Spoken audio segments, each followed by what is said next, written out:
Shalom Chavrim, and welcome to the Denoon Institute of Biblical Research and Middle Studies. Tonight, I keep finding myself getting sidetracked on where I feel like that we may end up going, and I recently got a video from a good friend of mine, Chris Ray, up in Canada, and he was talking a little bit about the Temple Institute and the things that they are doing. I actually have their website up on my screen right now, and they are making mock runs for the third temple, for the actual services that will be held there. The priests are doing these runs, and I find it very interesting. In fact, doing a little research before coming on tonight, I wanted to take a look at just to see what might be some of the things that are being said, and found an interesting video with Rabbi Chaim Richman, and he was answering a lot of the questions that Obama had been stating, and it gave me a new respect for Rabbi Chaim Richman there, and his stand for Israel, and of course anyone that is passionate about bringing the third temple, such as Rabbi Chaim Richman, as well as my good friend Gershon Solomon, and Gershon is with the Temple Mount and Faithful Land of Israel movement.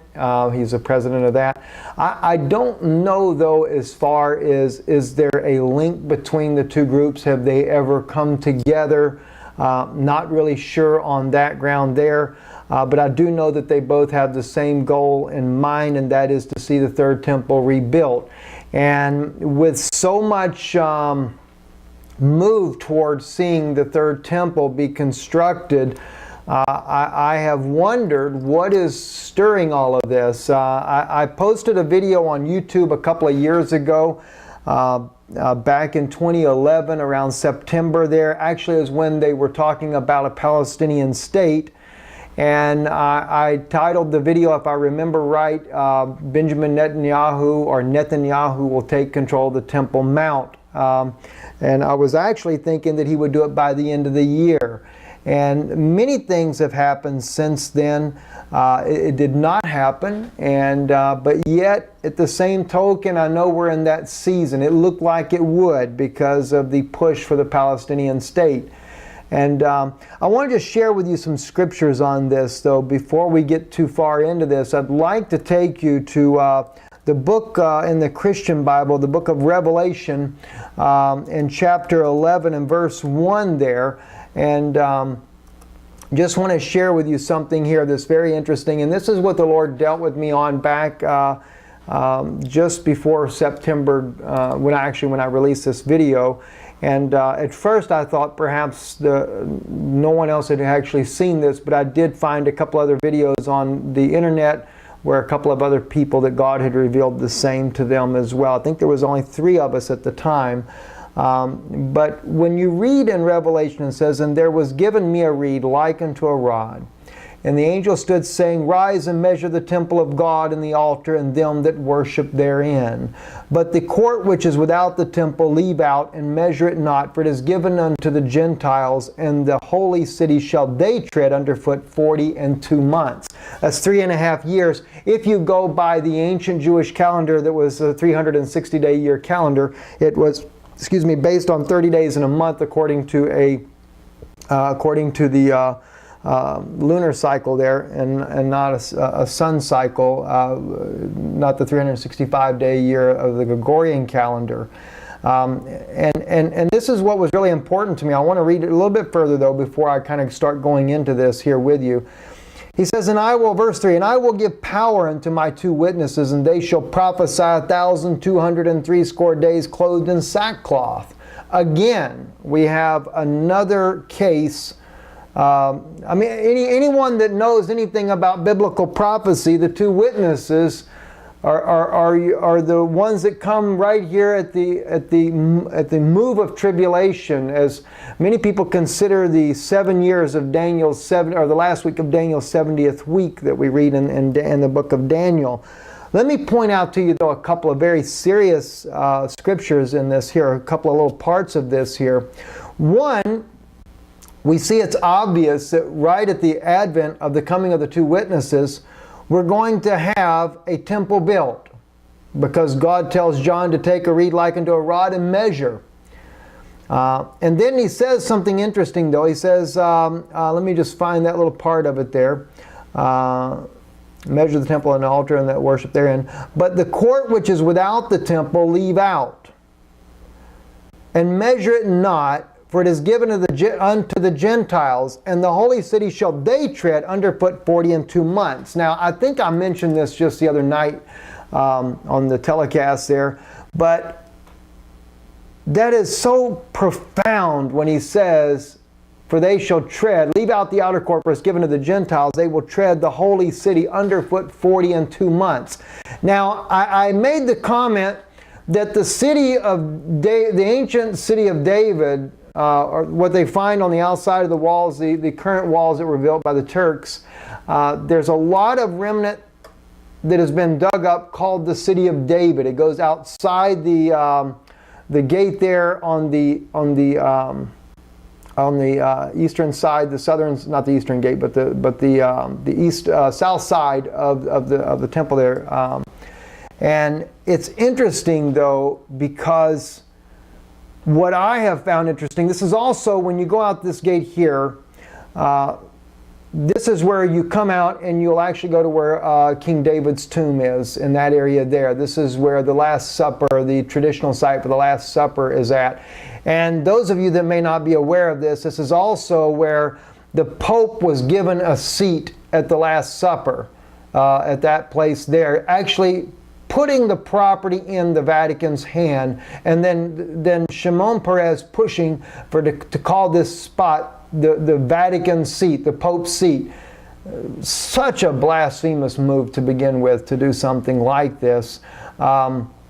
But then you go on down into on the edge of the Kidron Valley right there, as you go out that gate, is the city of David. And you can go into Hezekiah's tunnel. You can do a little tour that brings you out to the Pool of Siloam. Those of you that may have ever visited Israel, you would know what I'm talking about. But what's interesting then, this is where the city of David actually once was, the holy city, in other words. And the Palestinians are pushing to get East Jerusalem as their capital. Which literally, if you're in the Jewish quarter, you will find that the old city wall runs right through the edge of the Jewish quarter of today. They have a little bit of that right near the bathroom area there in the Jewish quarter. You'll see the wall kind of comes up out of the ground there, and they've kind of pulled that up. Very interesting little tidbit there for you to think about. But he says that they're going to trod down this holy city, the holy city, for 42 months. So it's kind of giving us an idea of how that two-state solution is going to come out. God's telling us right here, one, it's going to be given to the Gentiles. Now, I want to bring to your attention something, though, real quick, over in the book of Daniel.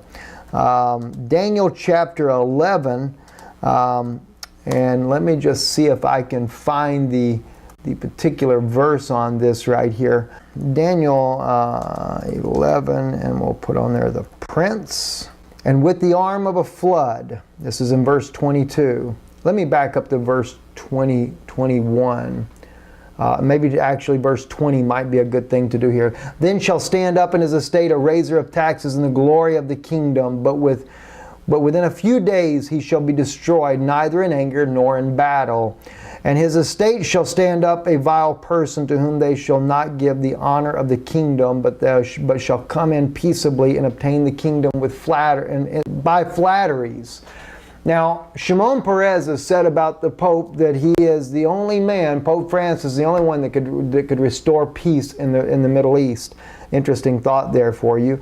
And with the arms of a flood shall they be overflown from before him, and shall be broken, yea, also the prince of the covenant. And the league made with him, he shall work deceitfully, for he shall come up and shall become strong with a small people. That's the verse I wanted to really bring to your attention. The small people are the Palestinians. They're the ones that are being the puppets right here for this Vatican agenda. And of course, if we will put in here some of the excerpts of Obama's speech for you.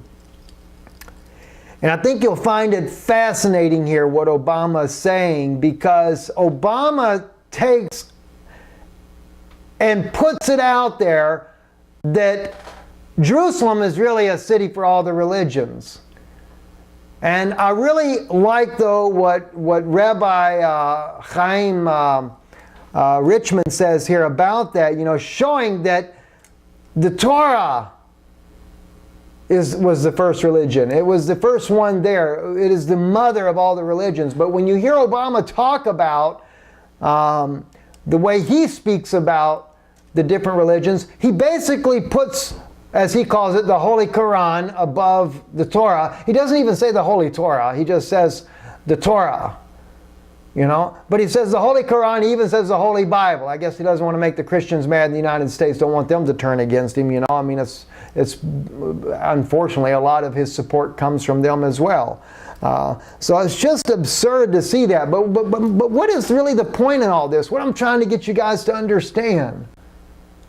This is how they're going to pull it over the eyes of the people. They're going to try to get you to believe that the millennium basically is set in. This is why they want a one-world religion. Sure, they're going to build a third temple. But with Rabbi Chaim Richmond, I wonder, are they going to build the temple along the guidelines, what they're kind of hoping for? Or even not Benjamin Netanyahu, but Gershon Solomon? Gershon Solomon wants to see the Dome of the Rock destroyed and the temple built on that ground. Now, I don't know whether or not Rabbi Chaim is willing to build the temple along the side of the Dome of the Rock or not. I don't really know his stand on that. Whether him or even Rabbi Ariel. Yisrael Ariel. I don't know what his stand is on that. I'd like to know that. But, we know that the Holy of Holies stood right there inside where the Dome of the Rock sits, to where the mountain comes up out of the ground, is where the Holy of Holies stood. Now, the reason why I hold that view and hold it strongly is from Gershon Solomon's own testimony. And he relayed this testimony to me. I know it. He was my neighbor, so I know him well enough to know these things. But when the 6 Day War had completed and they had taken control of the Temple Mount, he was standing there with a couple of his comrades, and a man presents himself as a tourist guide, and they take Gershon and his friends around, and the man is showing them different places, and even took them inside where the Dome of the Rock was. And when they looked at the mountain there, the man says, "This is where the Holy of Holies once stood." Well, finally Gershon says to the man, he says, we really appreciate all that you're sharing with us, but why are you telling us this? And this man said to them, I have been sent from the presence of Almighty God to tell you that the things that you are seeing now is to let you know that the God of Israel is once again dwelling amongst His people. And anybody probably could have said that, but the very next thing that Gershon told me is what blew me away. He said, then the man turned around, and as he turned around, he vanished before their sight. Imagine that. So, question is, when and how will the temple be built? And what will be the purpose? Now, we know that the Antichrist would like to defame it. Satan wants to have his little 3.5-year reign inside and be able to stand in that temple as well. So there is a danger in all this that we would have. Anyway, so let me take you a little further here, though. Something that I think that is very important that we understand besides Daniel here. You know what? Let me take you to real quick. Let's take a look, though, when we're talking about Daniel's 70th week here. The last week, this is what we're coming up on. And by the way, the whole point of speaking about Revelation chapter 11, just so you know, it's a time frame. Do you realize when they build that temple there, or when a Palestinian state is enacted, your 70th week of Daniel begins at that moment? I mean, church, it's time to wake up. I tell you the other night about Rebecca and her going through the birth pains, and there's 2 nations in her womb, and they'll be separated when they come out. How can we miss this? How can we miss all the signs that are on the wall? They're everywhere in front of us. We got to wake up, church. You got to wake up your family. You got to wake up your loved ones. You got to do something to get people saved. Daniel chapter 9. Let's look at this. Let me just kind of take you a little bit into this here. This is the famous prophecy that we all know. 70 weeks, verse 24. Chapter 9, verse 24. Daniel. 70 weeks are determined upon thy people and upon thy holy city. Who's Daniel's people? It are the Jews. Not all the world. The Jewish people. And upon thy holy city. To finish the transgression, to make an end of sins, to make reconciliation for iniquity, and to bring in everlasting righteousness, and to seal up the vision and prophecy, and to anoint the most holy. Now, there are some groups that believe that when Yeshua came, it was fulfilled. We don't have time to get into that debate right there, but when Yeshua, when he came and he rode in on the donkey, that was his first advent as royalty. That happened to be, and he was cut off, because you have to remember the scripture says that Mashiach will be cut off in the midst of the week. Now we're going to read that in just a second.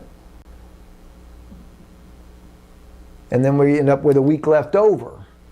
So when it says here that the 70 weeks, in other words, when these 70 weeks are completed, it should bring in reconciliation for iniquity, and to bring in everlasting righteousness, and to seal up the vision. I don't want to forget the one that's very important. To finish the transgression, to make an end of sins.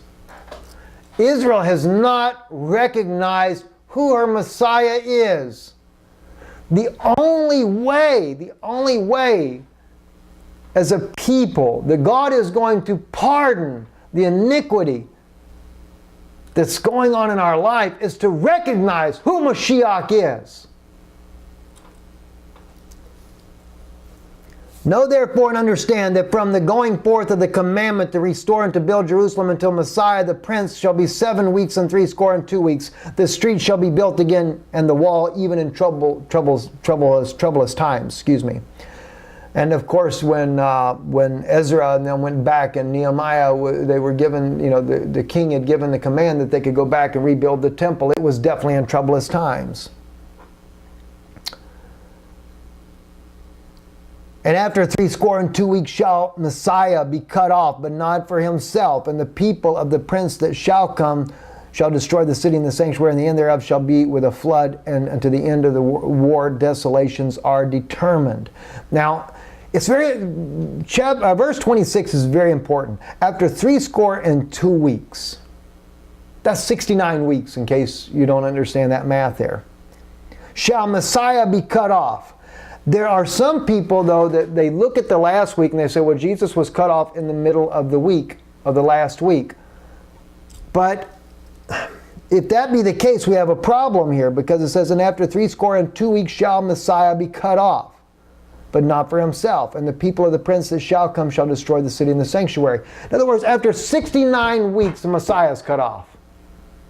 When you look at the time frame biblically, from the time that Nehemiah's decree goes forth, Artaxerxes gives a decree for Nehemiah. They're allowed to go and rebuild the temple from that time there until Messiah rises in on Palm Sunday. You have exactly, according to 360 days in a year of a Jewish calendar, we have exactly 69 weeks. Or, what is that, 400 and, I forget the actual math on the years there, but I think it's like 400, 80 years or something like that. I may have that wrong. Forgive me if I do. I didn't prepare for that particular thought there. But anyway, so what do we have? We have a week left then. And so therefore, and he was cut off. But he wasn't cut off 3.5 years later. See, what we have here is when we look at Revelation, it says that there's 42 months, 3.5 years.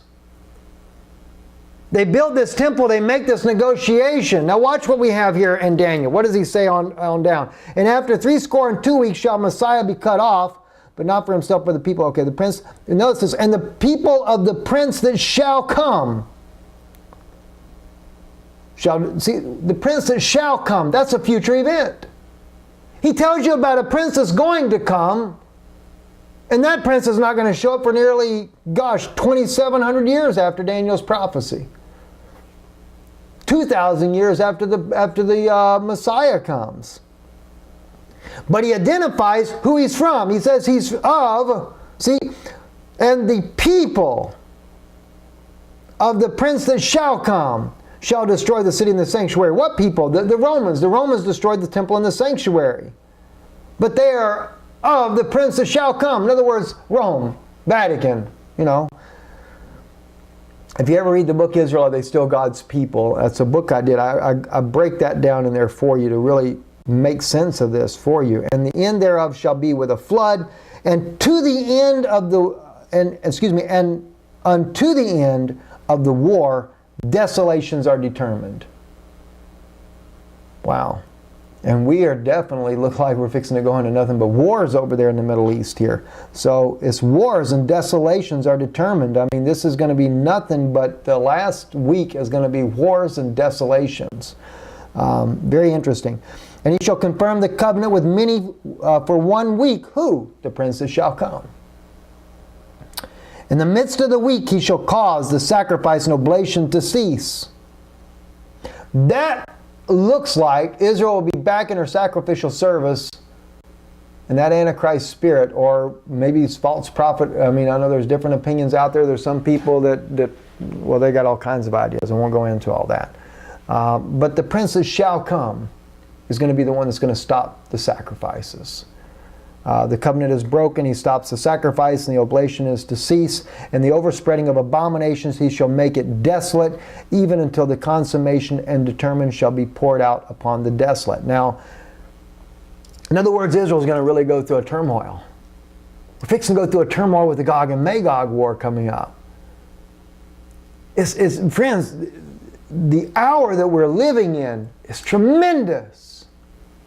Now, I feel like one thing that I wanted to talk to you guys about as well, though, and this is for my Jewish brethren. I'd like you to go into Ezra chapter 9. When God sent Ezra down to begin to get the temple ready and everything, Ezra was so happy that they were restoring the temple. And it's really what happens with Ezra is something that is repeating in history right now and today. And I want you to see this. I want you to understand this right here. Verse 1. Now these things were done. Now let me just kind of give you a little overview here, though. Ezra comes in. And he's putting everything in order. And he's bringing out the sons. He's just like what we see right now going on. In fact, it kind of really brings something interesting to me. Let's look at chapter 8, verse 1. These are now the chief of the fathers of this is the genealogy of them that went up with me from Babylon in the reign of Artaxerxes the king. He goes into their different names there. He's gathering back the people, getting everything ready. And another interesting point here is we find something that Artaxerxes does here, very interesting.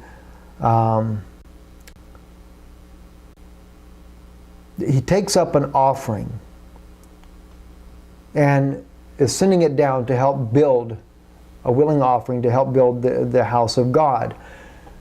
I think you're going to see the Vatican play a role in this, in helping the temple get built. They may leave the Jewish people alone. They may leave the Temple Institute or whoever is going to be over the building of the third temple. They may leave them alone as far as letting them get the temple built. But this is what this peace negotiation is all about as well. It's the only reason why Israel, I believe, is going to go along with this peace treaty that they're trying to make with Israel, that Ms. Levini from Israel with the Palestinian Authority there and their negotiation members there. This is going to be the only thing that will really get the Jews to go along with this two-state solution, is they're going to allow the third temple to be built on the Temple Mount. Now, I could be wrong in this. We may see a war take place over there any day now, and they may end up destroying the Dome of the Rock. So, friends, I may be totally off on that. And if they do that, then well, amen, so be it. You know, I'm not against that at all either. In fact, it's just that much more, praise God, if that's the case. But just so you know, it could be either way. It looks like to me they're going to build the third temple alongside the Dome of the Rock. There's been a lot of push, a lot of false archaeological thoughts to try to produce that, to build it in a place that it does not belong. But we'll just have to see how that pans out.